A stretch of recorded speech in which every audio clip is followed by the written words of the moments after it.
অভ্যন্তরীণ ও বৈশ্বিক নানা কারণে চ্যালেঞ্জের মুখে দেশের তৈরি পোশাক খাত। গত মে মাসে তৈরি পোশাক শিল্পে মোট রপ্তানি হয়েছে ৩৫৯ কোটি ৪১ লাখ ডলারের পণ্য। এর মধ্যে নিটওয়্যার থেকে ১৯৬ কোটি ৯৩ লাখ ডলার এবং ওভেন থেকে ১৬২ কোটি ৪৮ লাখ ডলার এসেছে, যা এপ্রিল মাসের তুলনায় ১৪% বেশি হলেও গত বছরের একই সময়ের তুলনায় ৮% কম।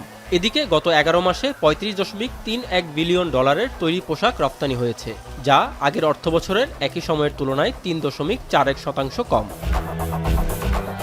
অন্যদিকে মরার উপর খাড়ার ঘা হয়ে এসেছে যুক্তরাষ্ট্রের নতুন শুল্ক আরোপের প্রস্তাব। শ্রমমান পরিস্থিতি সন্তোষজনক নয় এমন অভিযোগ তুলে বাংলাদেশ সহ ৬০ দেশের উপর ১০ থেকে ১২.৫% শুল্ক আরোপের হুঁশিয়ারি দিয়েছে মার্কিন বাণিজ্য অধিদপ্তর। এই প্রস্তাব বাস্তবায়ন হলে আঘাত আসবে দেশের পোশাক শিল্পের উপর।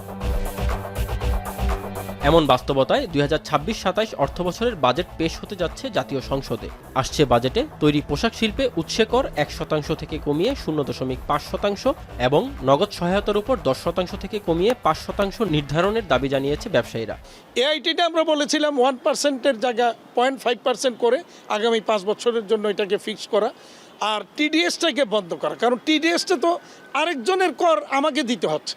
অন্যদিকে ঘাটতি বাজেটের চাপ বেশি হলে অভ্যন্তরীণ উৎস থেকে বাড়বে সরকারের ঋণ গ্রহণ, বঞ্চিত হবে বেসরকারি খাত, যা তৈরি পোশাক শিল্পেও প্রভাব ফেলবে বলে মনে করেন এই ব্যবসায়ী নেতা। যখন এই ৬,৯৫,০০০ কোটি টাকার রাজস্ব আহরণের লক্ষ্যমাত্রা নিয়ে নামবে এনবিআর, তখন আমরা আতঙ্কিত না হওয়ার কোনো কারণ নাই, কোনো উপায় নেই।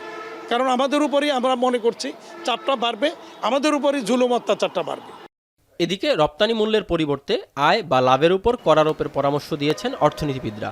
এছাড়া বিদ্যমান ব্যবস্থায় উৎসেকর সমন্বয় আরও সহজ করার তাগিদ দেন তারা। আমি যখন রেভিনিউর উপর ট্যাক্স দিচ্ছি, এটা একদিকে ট্যাক্স প্রিন্সিপালকে ভায়োলেট করে, আরেকদিকে ব্যবসা বাণিজ্যের উপর যে ট্যাক্সের প্রেশার, বোঝা, এটা অনেক গুণ বাড়িয়ে দেয়। ১০০ টাকার উপর আপনি প্রথমেই ট্যাক্স নিয়ে নিচ্ছেন, এফেক্টিভ ট্যাক্স ইনসিডেন্স বা বোঝা অনেক বেড়ে যায়। সুতরাং এটা থেকে বেরিয়ে আসতে হবে।